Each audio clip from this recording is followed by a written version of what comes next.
Welcome to Ball Talk Deep, where we talk deep about ball. You got your host Andrade and Irwin back at it again with the second quarantine edition of Ball Talk Deep. You know what it is. And of course, we've mentioned it before, it's a little different now because, we're sticking to the rules.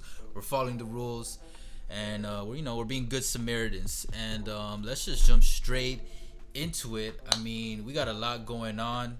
And we'll start it off with this first topic that revolves around Vince Carter because SB Nation recently posted up Vince Carter's 10-year beef with Toronto included Nelly, a possible body slam, and so many injuries. That was a pretty interesting episode. So, Irwin, I got a question for you. You ready for this? Yeah, man, let's get it. All right, Vince Carter. We know he's retiring this year. This is his last year. Hopefully, we get a few more games, to see him really go down to retirement in a graceful manner. You know what I mean? Is Vince Carter a first ballot Hall of Famer? What you think? I think so. Vince Carter has definitely the numbers.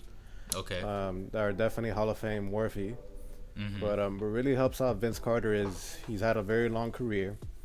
True. Usually one of the first things that comes up with Vince Carter is his dunks. But what is really amazing about Vince Carter is the way how his game has evolved throughout his whole career. From the Toronto, from the slam dunk, all the dunking and everything, whatnot. Vince Carter's probably one of the wettest, low-key shooters, that has played in the NBA. Gotcha. And a lot of people are not going to consider him as that per se. And I think he's the only. I might be wrong about this, but Vince Carter is the only player right now in the NBA that has played in 4 decades of basketball. He played in the 90s, he played in the 2000s, he played in the teens, and obviously now he's playing in the 20s. Yeah. Not a lot of that's players. a fact. You're right. Not a lot of players can have that on their resume. Yeah, no player has it on the resume as of now. Who? No player has that on their resume as of now.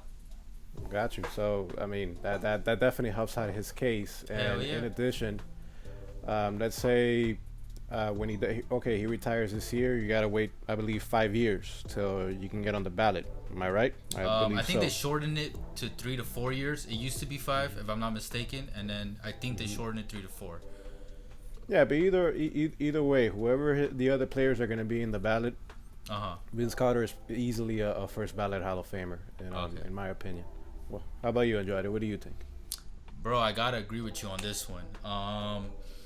So I was watching the SB Nation episode, and I'm not gonna lie, it's 30 minutes long, which is pretty dope. They put like a whole ass episode, like that's content right there on YouTube, and I got 60 to 70% into it before I had to stop because I was doing something. And in my opinion, he's definitely a first ballot Hall of Famer. Even before I learned some new things watching this, first off, there's people in the Hall of Fame already, in the NBA Hall of Fame, that have done less for the game of basketball. Not just as good of a basketball player or worse than Vince Carter, but have done less for the game and as an impact and influence than Vince Carter. So in my opinion, he's for sure in there, and for sure a first ballot, because one, he is legitimately the person that's most given the credit for bringing basketball to Canada as a whole, like making the culture of basketball and the NBA culture pop off for an entirely new country. You know what I mean? Good point. Toronto was a fairly new franchise. When Vince Carter was there, they were around, like, I think it said 3 to 4 years before he got there. So like literally nothing. And then he was the first superstar they got. Yeah. And then this tripped me out, bro. This really tripped me out. I had no idea about this. But in Vince Carter's, he won Rookie of the Year in his I was about to say freshman year, but his rookie year of ball. But his sophomore season, he was the leading candidate in votes for All-Star. Think about that, bro. In his second season of basketball, Vince Carter was the leading candidate with the most All-Star votes. Like, who gets that? You know what I mean? That really blew my mind. I would have never ever guessed. That's almost unheard of, right? Like even Luka Doncic didn't get that, and Luka has been a crazy sweated second year player. And then this part I did know before, but I didn't know how serious it was. But I remember learning that he would get compared a lot to Jordan, especially when he first came into the game, because everybody's knows him as being a dunker, but like how you were mentioning, he could shoot. He was able to do a lot, especially in his first couple years, and especially before the injuries really came into play.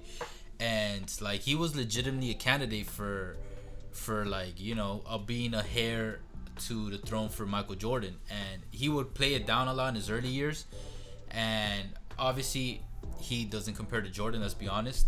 But I mean, that's something. He's a better dunker than Jordan. I'll tell you that. What's up?